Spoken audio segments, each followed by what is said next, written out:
Broadcasting live from the Business RadioX studios in the Twin Cities, it's time for Minneapolis-St. Paul Business Radio. Now, here's your host. And hello again, everyone. Welcome to another edition of Minneapolis-St. Paul Business Radio, the voice of business in the Twin Cities area. I'm John Ray, and we have a great guest. I've been looking forward to this one, folks. Diane Rucker is with us. She's the executive director of University Enterprise Labs. Diane, welcome. Thank you very much, John. It's a pleasure to join you this morning. Yeah, it's great to have you. So let's talk about University Enterprise Labs. How are you serving folks out there? Well, University Enterprise Labs, we shorten it because that's a bit of a mouthful. So I could barely get it out myself. So I thank you for that. Yeah. UEL is a little easier to say, but we are an incubator for startups in the Twin Cities. We also serve greater Minnesota, but we work specifically with startups that work in biotech, in healthcare, health security, med tech, and even in food agriculture, because there's a really extraordinarily strong overlap between those fields. But kind of our reason for being is lab space for startups. For technologies that take a lot of time to develop, you need a space to prove them out and a supportive network while you're doing it. So UEL is located very much in the heart of the Twin Cities. We're in St. Paul, but we're right on the western edge, so you could pretty much throw a rock and land in Minneapolis and vice versa. And we are between the two campuses of the University of Minnesota, between the St. Paul campus and between the East Bank campus. Now, there may be some confusion, given your name, about your involvement with the University of Minnesota. Why don't you explain that? Sure, I'd be happy to. So UEL is independent, despite the fact that we have university in our name. We were founded out of the University of Minnesota back in 2005, but we were founded as an independent incubator, so we do not receive funding from or support from the University of Minnesota. We do have a very close connection with them, and about a third of our startups are technology commercialization that comes out of the Venture Center or out of the Technology Commercialization Group.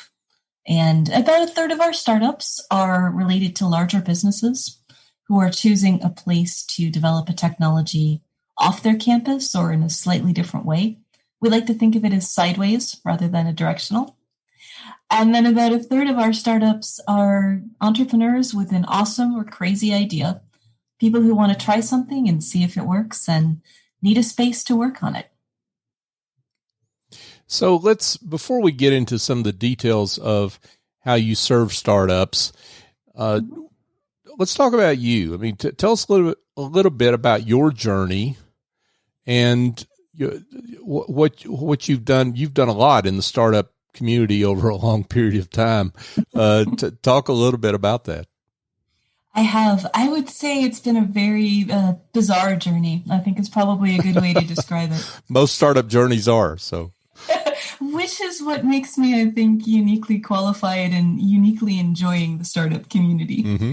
So my background is engineering, and I have a master's and a master's and a BS in materials engineering, one from MIT and one from University of Michigan. And that's really where I thought I would spend most of my career. So I worked in the automotive industry for a while and ended up moving to Minnesota to join the high-tech industry. And what I found there is a couple of things quickly. First, I moved rather rapidly into management. So engineering is not something that I've done for probably about 25 years. Second is that engineering and sciences tend to teach you to go very deep on something. And what I found, my skill set really leaned towards stepping back and understanding the big picture and not necessarily how to solve the problem, but are you solving the right problem? And so looking at what I was doing, which was more operations, program launch, platform management, and looking what my training was, I said, I need to go back. I need to learn a little bit more of what I don't know. And so I chose to go back to MIT Sloan for an executive MBA. And John, there's a little bit of a story there too, because my plan was to go back in 2011 as part of the class of 2013. And I put my application in and went to campus to do an interview. And they asked me what my experience with entrepreneurship was. And I said, well, I'm not an entrepreneur. I've worked in large businesses and I've never started one of my own. And I said, thank you. And I left and went back to Minnesota. And a couple months later, I got the thank you, but you're not part of the class of 2013. Ooh. So having not gotten accepted actually was a turning point for me in my career, because I kind of looked back at myself and said, were they right? Was this not the right place for me? Or were they wrong? And do I need to change their minds? And I decided that they were wrong. And so I turned around, reapplied, talked them into it, and ended up joining the class of 2014 a year later. Mm-hmm. But I think having failed the first time around gave me a new appreciation for it, so that when I arrived at campus, it was a full-time MBA program, but also a full-time work experience. Mm-hmm. So I flew out to Boston every three to 4 weeks or so. When I arrived on campus, I was determined to get everything I could out of it. And so I jumped into the ecosystem, talked to people that I probably wouldn't have otherwise, learned about the startup ecosystem, and along the way decided this was a lot more fun than what I was doing, and I wanted to change my career. So I was fortunate. Very quickly, when I graduated in 2014, I was fortunate to be offered a role to work with MIT and Harvard on a regional innovation project that looked at startup ecosystems. Oh, wow. So I guess they're glad they changed their mind too, right? I think it's mutual, John. But I think when I look back as well, I became a better candidate for the class because I went through that, is this the right place for me? And if so, what am I going to do with it? And so I think that ties back a little bit to an entrepreneur's journey, because sometimes you learn the most from the things that don't work, from the failures, from the pivots and the sideways journeys that turn out to be more important than you thought they were going to be. Well, I could go down a bunny trail on that one, but I think we all could. Yes. Yeah, but talking about failure and how we seem to celebrate failure, sometimes in great ways and sometimes in not so great ways. But I'm going to try to refrain from that. But we may come back. We'll see.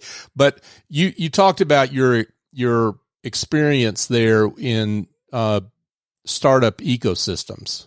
Correct. And so let's talk about what that looks like in the Twin Cities and how that's changed over the past 5 to 10 years. It's been really exciting to see that change. Let me describe a startup ecosystem first, which I think will give the context as to what changes I see and why they're so important. First, the key elements of the startup ecosystem are not just the entrepreneurs, but you can't get along without them. And I view an entrepreneur as someone who has a passion for change, not necessarily someone who starts a business. So you see people with a passion for nonprofit work, for mission-related work, as well as for business and social impact. The entrepreneurs are the first key piece, but they can't survive without 4 other key elements. Corporations who either support them or block them. Education, so they can learn what they need to know. Risk capital, because funding is absolutely vital at the right stages of your enterprise. And then finally, government. Is it an easy place to start a business? What's the tax structure like? Is there funding available in the form of SBIR grants, or small business loans? So those 5 elements, the entrepreneurs, the corporate, the government, the education, and the risk capital, are what really make up a startup ecosystem. Now, the contrast between a really strong ecosystem and one that's really growing or maybe hasn't taken off yet is not the individual elements, but it's the connections across the ecosystem. Does somebody in venture capital know a number of different startups? Have startups been through this before? Do they have connections to corporations who could help them out? Is the government actively helping out, and are they connecting them with capital? So those connections in a place like Boston are extraordinarily strong. And Boston and Massachusetts has done a really amazing job of nurturing those. And through the time that Boston has become a really strong ecosystem, you see that merger of government and public-private partnerships, funding available, and I think even more important, the visibility of those connections. So being in Boston, being in Cambridge, you literally trip over entrepreneurship everywhere you go. You walk down the street to get some sushi, and two people you pass are talking about the company they've started. You walk through the corridors on campus, and there's want to build a startup? Like notices all over the place. Mm-hmm. That is a key difference between what we've had in Minnesota. And let me talk about how that's changed. Earlier, we talked about some of the challenges with taking intellectual property and commercializing it, and how easy or difficult it is to do that as part of a university setting. And I think if we look back about 10 years ago in the Twin Cities, what we had is individually strong elements to that ecosystem. A strong, but maybe more inwardly focused university, corporations that were also strong and growing, but not necessarily focused as much on the community, entrepreneurs in many cases who would go outside of the Twin Cities to start a business, not believing that the support was there inside. What's happened over about the last 6 to 7 years has been an extensive crossover across that ecosystem and a building up of connections. We've brought a number of accelerator programs to Minnesota. Techstars is probably one of the most well-known. Generator focuses on the Midwest and on small concierge type work. From the Techstars and Generator grouping, they've added some additional levels of accelerators. So Generator, for example, includes the G Alpha, which is, I have an idea, but nothing more. The G Beta, I've got a business idea, but I don't know how to pitch it yet. And the Generator flagship program, which is, I'm ready to launch, I'm looking for investors, and I've got a product. I need the tools to be able to scale my business. So having that across the ecosystem means that the path from idea to improving it to a launch phase is a lot simpler and a lot faster. And the support is there in a way that it wasn't 6 to 7 years ago. There's one additional strength of the region that I've just been really impressed with. And I'll contrast this with my experience growing up in the Detroit area, where the key cluster there is automotive. There's a series, almost everyone in the region, 30 years ago, 40 years ago, was focused on automotive in some way, shape, or form. Mm-hmm. Minnesota, in particular the Twin Cities and greater Minnesota, has a strength of clusters where people work in retail, in healthcare, insurance, in logistics, just even to a start, and people move between those. Medical devices is another very strong cluster. What happens when you move between those clusters is you get a lot of ideas moving from retail to medical device to healthcare to insurance, and the overall region becomes stronger. Yeah, I'm very curious about, well, a number of things you said, because that was awesome, Diane. Thank you.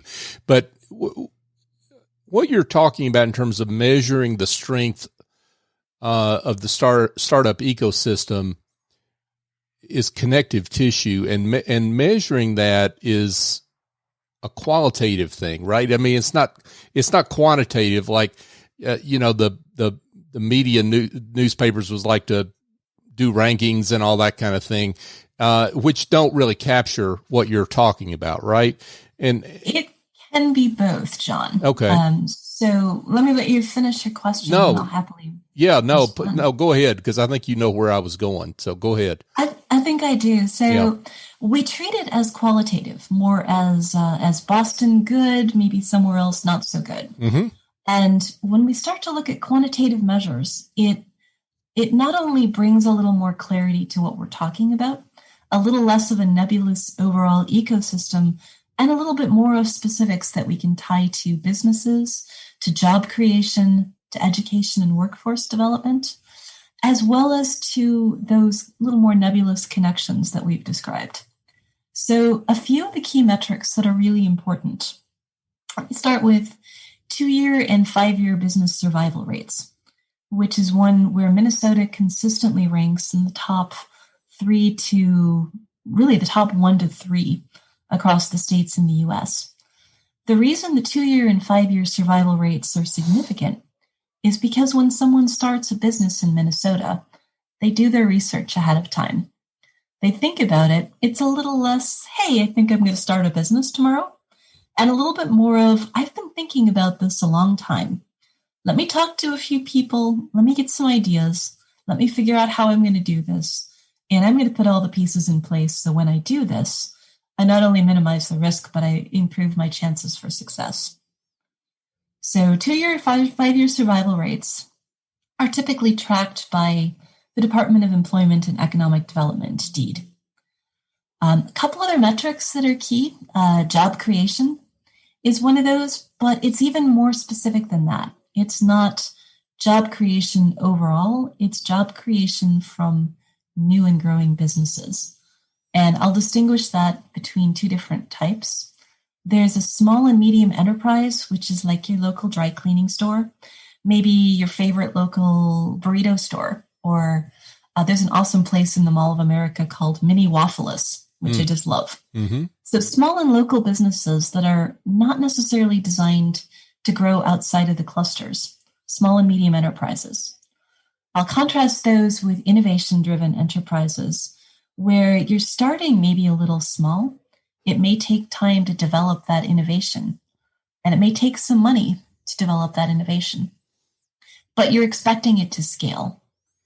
So tracking job creation by those types of businesses, as well as tracking the 2-year and 5-year survival rates by each of those types of businesses, gives you a much better picture of the strength of the ecosystem. Folks, we're chatting with Diane Rucker. Diane is the executive director of UEL, or University Enterprise Labs. Diane, so let's talk a little bit. I want to talk more about the general overall environment, but let's get into what some of the specifics of UEL and how you serve startups. What you mentioned, the kinds of startups you support, which I guess to put it broadly are heavily research oriented, heavily lab oriented, if you will, if I can say it that way. Talk about how you support them. Yeah, great question, John. So UEL is mostly lab space for startups. That is really our reason for being. But even more than that, what a startup needs is it changes through the cycle. If it's an early stage research commercialization, you need space to prove out the technology, and you need the resources of a really strong ecosystem to be able to help out there. And that really speaks more to the technical ecosystem. As the idea grows, I would say it changes from being about proving the technology, really shifting to company creation. And that's where it's a challenge for a lot of people who work primarily in science or engineering to make that leap to what does a business need? The technology's good, yes, but who are my customers? How do I talk to them? How do I find them? How do I understand what they need? So it really shifts the focus to customer discovery, to market research, and to outreach and visibility, which are very uncomfortable for scientists and engineers. It's not part of the training. The training is to go deep to solve the problem. The instinct is to go deeper for the things that you know, not to step back and talk to others and find out what you need. So UEL, through a lot of our connections, helps to facilitate those conversations. And 2 of the main sets of connections that we have, in 2019, UEL joined the Barda Accelerator network. Barda is the Biomedical Advanced Research and Development Authority, which is as much of a mouthful as University Enterprise Labs. Barda is a government agency that works under the Department of Health and Human Services. Most of us have heard about them through the need to bring vaccines very rapidly to market to Operation Warp Speed. Barda selected UEL and Generator in partnership as one of their 13 accelerators. And what that does in terms of support for startups is it allows us to have a better window into what federal funding opportunities available, particularly for technology-based startups. It also allows us to connect our startups in healthcare, medtech, health security with Barda areas of interest. So it builds a stronger connection between Barda and the Twin Cities and Greater Minnesota, and then between Minnesota and the federal funding opportunities. And then one other key piece of support in 2020, UEL joined GAN, which is a global accelerator network.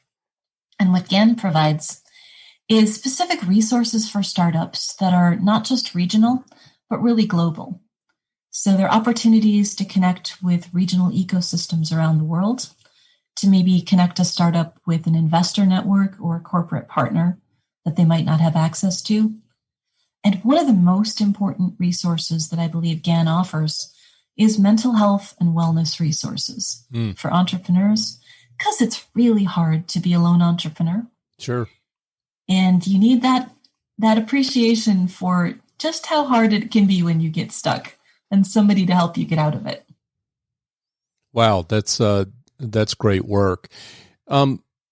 So what are some of the, I guess, the biggest issues? I won't call them mistakes, but just some of the biggest issues that you help startups with. I mean, what are the most common right now? I mean, you mentioned making this move from, I guess, a project that's focused on technology, let's call it, to creating a company out of that. You talked about that, but get a little more specific about some of the issues that are involved in that journey. Great. I'm actually going to tie it back to a class that I teach at University of Minnesota. So that's a completely separate appointment from UEL. It's just something that I love and that needs to happen. Mm-hmm. The class itself is Leadership and Business Basics for Scientists and Engineers. And I use many of the same principles that I work with juniors and seniors and graduate students, as well with the startups that I work with UEL. So the idea is that in the class, each team of students comes up with a set of innovations, usually about 2 to 3. And then their task is to step back to talk to people about the pain points and the gains that you can get from the value you're introducing. And then talk to customers about what the market's like, how important it is, how you would build this into a business. The same basic principles apply to startups and technology. So as companies come to us at UEL, a couple of things that we encourage them to do very early on. First, to set up some social media platforms to get some visibility to what they're doing. And what that does is it helps you build credibility in the world, not only when you're seeking investors, but getting people excited about the work you're doing and why it matters. It's a little bit of training in seeing what people respond to. And I think any of us who've done any work at all with social media know that sometimes you put something brilliant out there and no one looks at it. And sometimes you put an off-the-cuff comment about, may the 4th be with you, and people jump on it. So it's understanding that why visibility is important, how to build credibility in a business marketplace, as well as in a technology field, and then the how to do it. So there's some very simple tools out there that make it much easier, but it takes time to learn those. So visibility, I think, is one piece of it. A second piece of it is that many startups believe that the way to start is to raise money. And that actually can be the biggest problem that many startups have. The reason is that when you have a very limited amount of resources, you have to pick and choose very carefully what you're going to do. You have to decide on what really matters in building your business versus what's just interesting. If you suddenly get funding that's far beyond what you expect, let's say you're looking for $250,000 worth of funding to work on the technology, to have a lab space, to develop it. Sounds like a lot. An investor comes in and says, I'm going to give you 2.5 million. Sounds awesome. You can hire all of the people that you've been thinking about hiring. Instead of focusing on one area where you're really good, you might test out 5 different areas and see which one you want to go after. And what typically happens is that companies tend to scale faster than they're ready for without knowing what it is they do really well. So fundraising too early can be a challenge. There's a balance there because if you fundraise too late, then you might miss your opportunity. So I would say those are 2 of the most challenging mistakes that I see startups doing. Not putting enough focus on visibility, building their brand, building their customer base, and raising money before they're ready for it and not knowing what they're going to do with it. So how does UEL help with the visibility piece of that? Because I can see how being part of UEL could really be helpful with visibility and obviously networking. Right. Well, it does help. So we obviously spend as much time as we can promoting our companies. So when people come in, we ask for a logo for social media platforms. And when something cool happens, we spread the word. So that's one piece of it. But in addition to that, UEL is a HubSpot for Startups partner.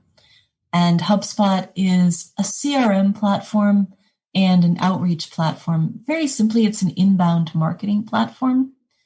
And the distinction between inbound and outbound marketing, think of outbound as a push. I want you to buy my product, so I'm going to push some advertising at you.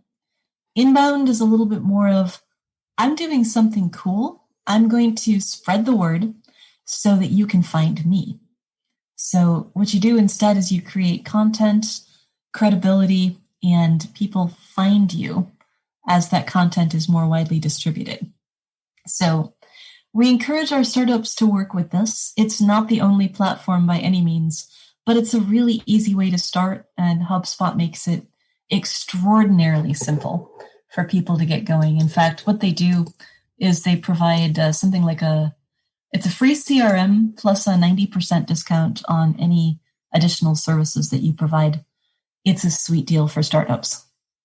Yeah, for sure. Folks, Diane Rucker's with us. She's the executive director of UEL.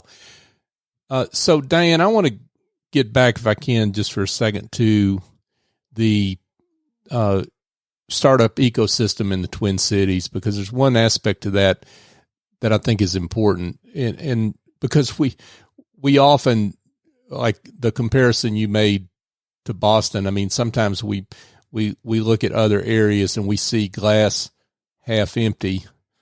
Let's talk about glass half full for the Twin Cities. I mean, what are some of the unique characteristics that you see in the startup ecosystem in the Twin Cities that make it so vibrant?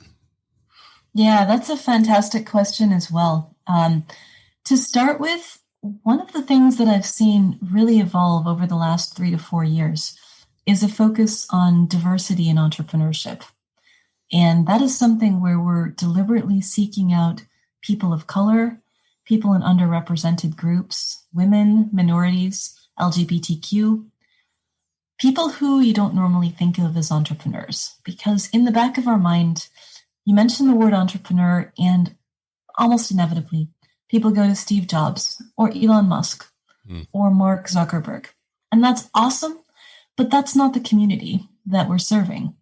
So there's a specific outreach to people of color, to underrepresented groups like Beta.mn, groups like Lunar Startups in the Twin Cities, both actively sought out diverse entrepreneurs. And we're doing the same with Generator and UEL.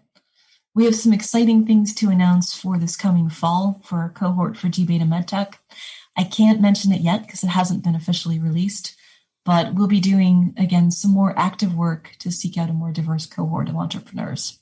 Well, we won't tell anybody if you just want to go ahead and let us know. But I think we'll keep it simple. Okay. Even though we're live. Okay. Well, we'll have you back when you're ready to talk about that. How about that? That sounds great. Yeah. I just want to mention one other thing. Sure.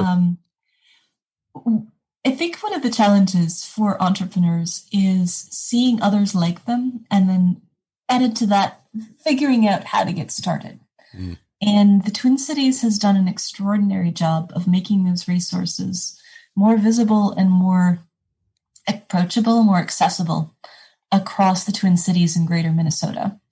And the two groups I'd like to call out specifically on that are Launch Minnesota, where Neela Mulgard has been working with the state of Minnesota to create essentially a hub model for entrepreneurship across the state that is a connected hub. And you can meet with groups in Southeast Minnesota. You can connect with entrepreneurs in Duluth and Brainerd and Red Wing. It's not an isolated regional community. It's a connected network of entrepreneurs. And suddenly that broadens who's doing this and makes it a little less scary. The second group I'll mention is here in the Twin Cities, and it's a group under greater MSP called Forge North. The idea behind Forge North is that we solve problems better than anywhere else in the world because we have the entrepreneurs, the crazy, passionate people who are willing to dive into a problem, figure out the solution, and understand why it matters. And Forge North is one of Launch Minnesota's partners, as is UEL. But these types of organizations have not only connected entrepreneurs to resources at the stages they need it, but made it visible across the state. Now, I want to ask a specific question about diversity. There have been a lot of studies, not just one or two, a lot of studies that show fairly conclusively that the more diversity you have in a corporation, the better the financial results, returns in the equity markets, et cetera. I mean, by a lot of different measures, diversity helps the overall performance of a corporation. To hear, as I listen to you talk about that, it strikes me that the same principles can apply to a startup ecosystem. The more diversity you have, the more points of view, the more diverse experiences and backgrounds you bring to an ecosystem, the better it is for that ecosystem. That's exactly right. Regardless of how much each one of us tries, we bring our own implicit biases to the relationships that we build. And the way to counter that is to actively seek out people who look different, who react differently, who have a different set of backgrounds and experiences, or who have an unexpected way of changing the view. And I'll give you an example. We talked a little bit about my background earlier. I have to admit, even to me, it sounds impressive. I have an undergraduate degree from MIT and a master's from Michigan and an MBA from MIT Sloan. What people don't know about me, though, is that my mother is a single parent.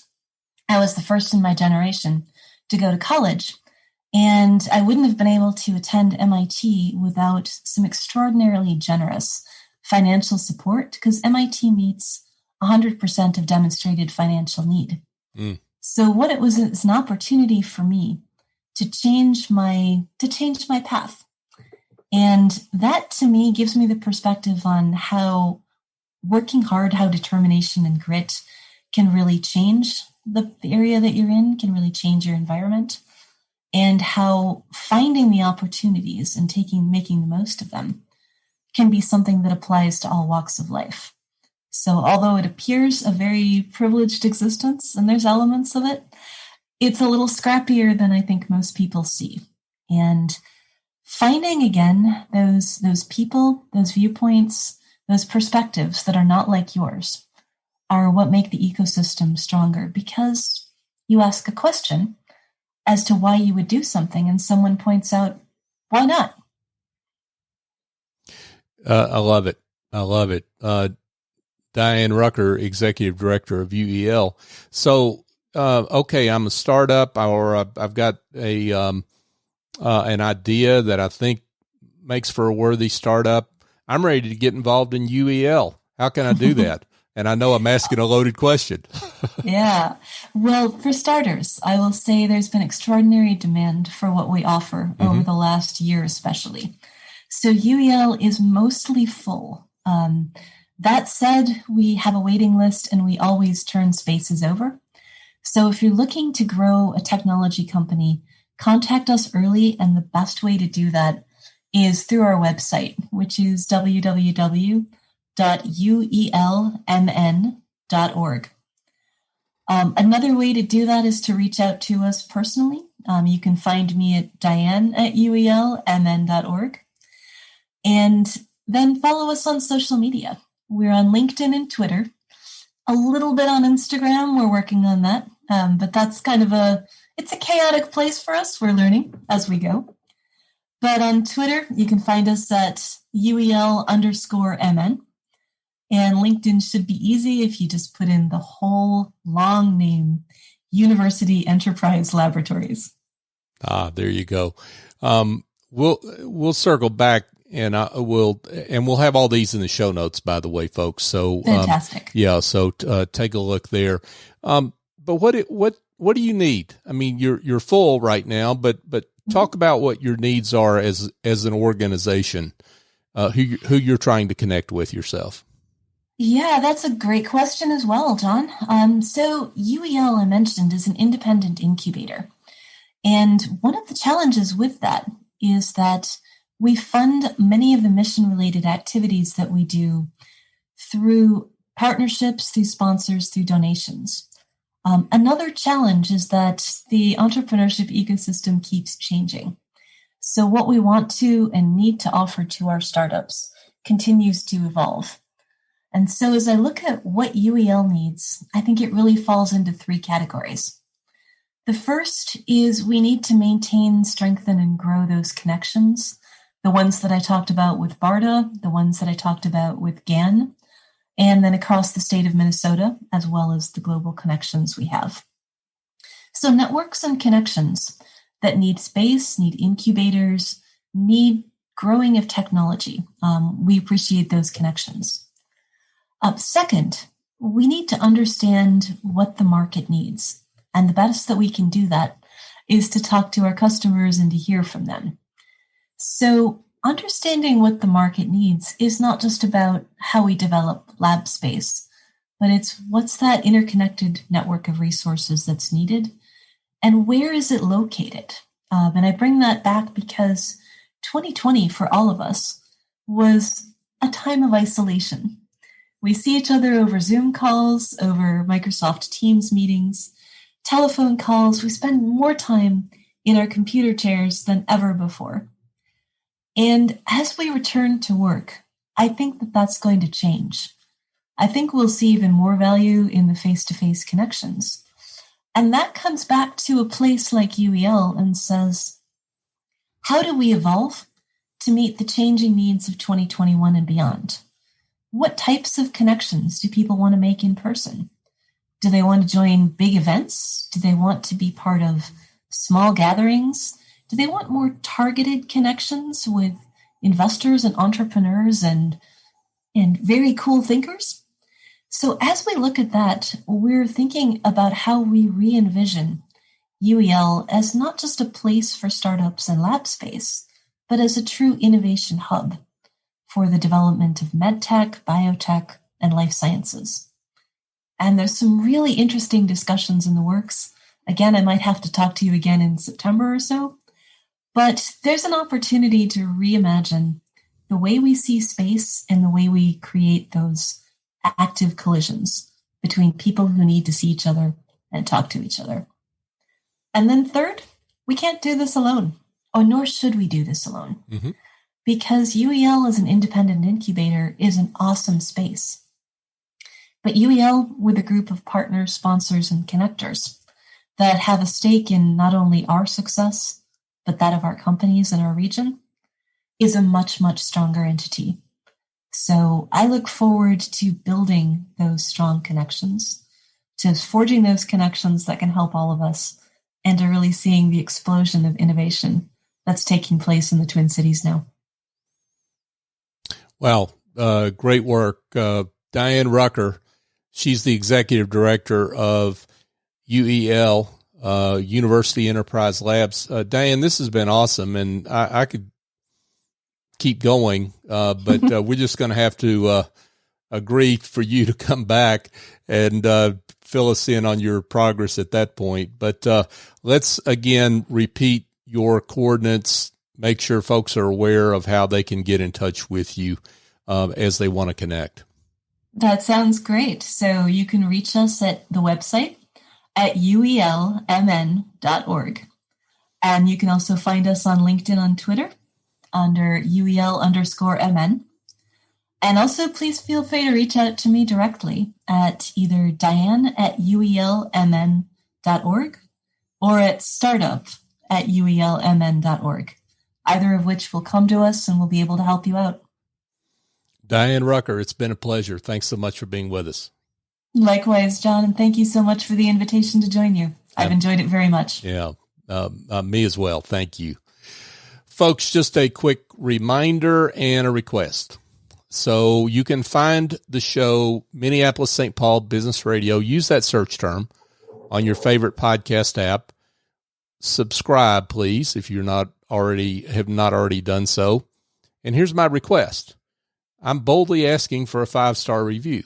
Now, I'm not asking for that for me or for Business RadioX. I'm asking for that for our guests. So guests like Diane, great business leaders, and the work that they do, we want them to be found.